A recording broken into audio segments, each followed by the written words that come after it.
Bismillahirrahmanirrahim. Assalamualaikum warahmatullahi wabarakatuh. Nawaitu ta'allum wa ta'lim wal ibadah wal istifadah wal hatha 'ala tamassuki bi kitabillah wa sunnati rasulih wa du'a lil huda wa dalal khairi ibdi wa aji wa qurbi wa thawabi subhanahu wa ta'ala. Allahumma aghnina bil 'ilmi wa zidna bil hilmi wa akrimna bit taqwa wa jamina bil 'afiyah ya rabbal alamin. Allahumma shalli wa sallim wa barik ala sayyidina Muhammad. Alhamdulillah teman-teman semua, selamat berjumpa kembali pada perkuliahan kali ini, fikih mawaris. Semoga kita semua dalam keadaan sehat walafiat, belajar dalam keadaan daring tapi tetap semangat dan tetap harus kuat. Pada pertemuan kali ini tentunya sebagaimana di RPS sudah saya share awal pertemuan lalu bahwa pertemuan kali ini kita akan membahas tentang hal-hal yang wajib dilakukan sebelum pembagian harta. Ya, yang ditinggalkan ahli waris itu kan harus ada hal-hal yang dikeluarkan dulu sebelum dibagi waris. Jangan-jangan nanti uangnya nggak cukup atau mungkin nanti utangnya banyak malah habis untuk utang. Maka di sini harus diperhatikan.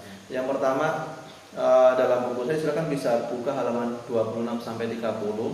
Yang pertama itu tentang maunat tajhiz, yaitu biaya perawatan jenazah. Ini biaya perawatan jenazah tentunya sesuai dengan daerah masing-masing, kira-kira habis berapa. Nah, itu diambil dari hartanya si mayit. Kewajiban, maksudnya kewajiban yang wajib dikeluarkan diambil dari hartanya si mayit. Yang pertama adalah biaya perawatan jenazah, diambil dari hartanya si mayit. Lah kalau seandainya nanti ada keluarga yang memang mendermakan untuk biaya ini sih bagaimana, ya boleh saja. Tapi memang kewajiban itu aslinya adalah dari hartanya si mayit.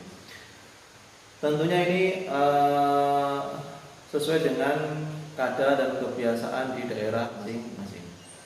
Itu yang pertama. Yang kedua adalah hutang. Hutang ini macam-macam ya. Hutang ini macam-macam. Jadi ada hakullah, ada hak adam. Bahkan ada hutang yang berkaitan dengan ainut tarikah. Tarikah ini adalah berkaitan dengan hartanya orang atau hartanya orang yang meninggal atau si mayit.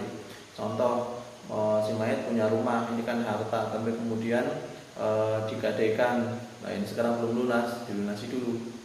Ataupun berkaitan dengan mobil digadaikan, maka dilunasi dulu supaya mobilnya bisa diambil. Itu diambil dari hartanya si mayit untuk melunasi hutang, baru kemudian nanti hartanya diambil untuk dibagikan kepada ahli waris. Itu. Kemudian yang selanjutnya adalah hakullah. Jadi yang pertama yang didahulukan justru malah al-huquq al-muta'alliqah bi aini tarikah. Kemudian yang kedua itu berkaitan dengan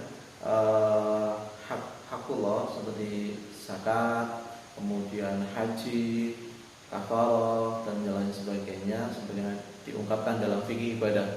Kemudian yang ketiga itu adalah hutang-hutang yang lain seperti hutang kepada orang, hutang kepada perbankan. Tapi kalau perbankan kan nanti kalau seandainya ahli si yang hutang itu meninggal kan bisa lunas ya. Bisa lumayan itu. Kemudian adalah yang ketiga adalah wasiat ya, wasiat.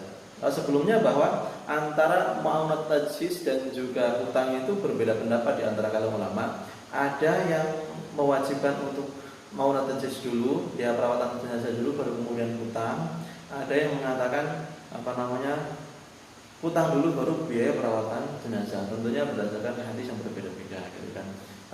Istimbat dari beberapa hadis kemudian memunculkan hukum yang berbeda-beda. Kemudian yang ketiga itu adalah wasiat. Wasiat itu kepada selain ahli waris. Nanti bisa dilihat di sini ya untuk keterangannya. Wasiat kepada selain ahli waris. Jadi kalau ahli waris nggak boleh menerima wasiat. Itu la wasiata li warithin. Dan itu maksimal 1/3. Yang perlu diperhatikan selanjutnya adalah tentang masalah ini. Itu kan urutannya. Urutan antara pertama adalah biaya perawatan jenazah. Yang kedua itu adalah hutang, baik hutang berkaitan dengan benda, hutang hakullah, hutang hak adam. Ini harus diperhatikan karena memang urutan ini sebenarnya berkaitan dengan pembagian harta. Kalau seandainya hartanya itu hanya 400 juta, sedangkan utangnya itu ada seandainya 200 juta. kemudian wasiatnya itu adalah seandainya 100 juta. Ini harus diperhatikan betul bahwa pertama seandainya biaya perawatan jenazah katakanlah tergantung daerah ada yang sampai mungkin 15 juta. 400 juta itu dikurangi 15 juta menjadi 385 juta. Kan kayak gitu. Nanti kemudian dikurangi hutangnya 200, berarti 385 itu dikurangi 200 berarti 185 juta. Nah kemudian ketika wasiat katanya wasiatnya itu 100 juta. Nanti seandainya saya meninggal 100 juta uang saya nanti dikasihkan kepada anak angkat seandainya, atau dikasihkan kepada siapa orang lain yang penting bukan ahli waris. Itu kan hartanya kan 185. Lah diambil dari sepertiga. Sepertiga ini adalah bukan dari sepertiga seluruh harta waris. Bukan dari seluruh hartanya si mayit, bukan dari seluruh hartanya si mayit, tapi melainkan diambilkan dari sepertiga harta waris. Nah, harta waris ini adalah harta yang sudah dikurangi biaya perawatan jenazah yang tadi, kemudian biaya hutang-hutang. Kalau sisanya 185, kemudian seperempatnya itu berapa? Bukan kemudian 100-nya wasiat itu dikasihkan kepada orang lain tadi, maka nggak jadi, nggak boleh. Maka sepertiga wasiat ini diambilkan dari 185. Jadi sepertiganya dari 185 itulah yang dilaksanakan untuk wasiat. Karena wasiat sepertiga sepertiga ini adalah sepertiga dari harta waris. Harta waris itu adalah setelah dikurangi hartanya mayit, setelah dikurangi biaya perawatan jenazah, kemudian hutang-hutang dan sebagainya. Itu harus diperhatikan. Makanya ketika seandainya kok wasiatnya 200 juta seandainya, si mayit tahu bahwa ternyata uangnya ada 400 juta, nanti hutangnya 200, nanti yang 200 seandainya untuk wasiat, nggak boleh. Jadi nanti seandainya 200 itu untuk si hutang, kemudian sepertiga dari 200 sisanya. Tentunya pertama tadi itu dikurangi biaya perawatan jenazah dulu. Seperti itu caranya. Jadi ini memang urutan ini perlu diperhatikan. Para ulama pun berbeda pendapat tentang masalah urutan. Ada yang mengutamakan biaya perawatan jenazah kemudian hutang, ada yang hutang dulu baru biaya perawatan jenazah. Tapi yang jelas wasiat itu nomor 3. Walaupun dalam Al-Quran itu mimbati wasiatin yusobiha audain, wasiat atau hutang. Tapi dalam istilah para ulama memperhatikan beberapa hadis itu bahwa yang diutamakan itu adalah hutang baru kemudian wasiat. Nah ini berhubungan dengan harta yang ditinggalkan. Kalau seandainya hartanya habis untuk hutang, yang gak ada wasiat berarti walaupun beliau berwasiat yang gak dilaksanakan. Kalau seandainya hartanya habis untuk biaya perawatan jenazah, ya hutangnya berarti tidak dilaksanakan. Masalah hutang ini sebenarnya kewajiban siapa sih? Yang kewajiban diambil dari hartanya si mayit. Ini kewajiban diambil dari hartanya si mayit.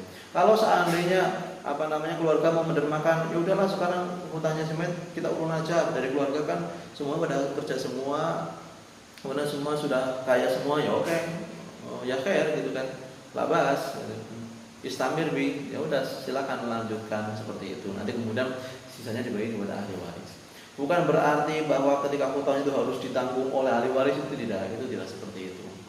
Ya, untuk sebagai pengantar seperti itu dari saya.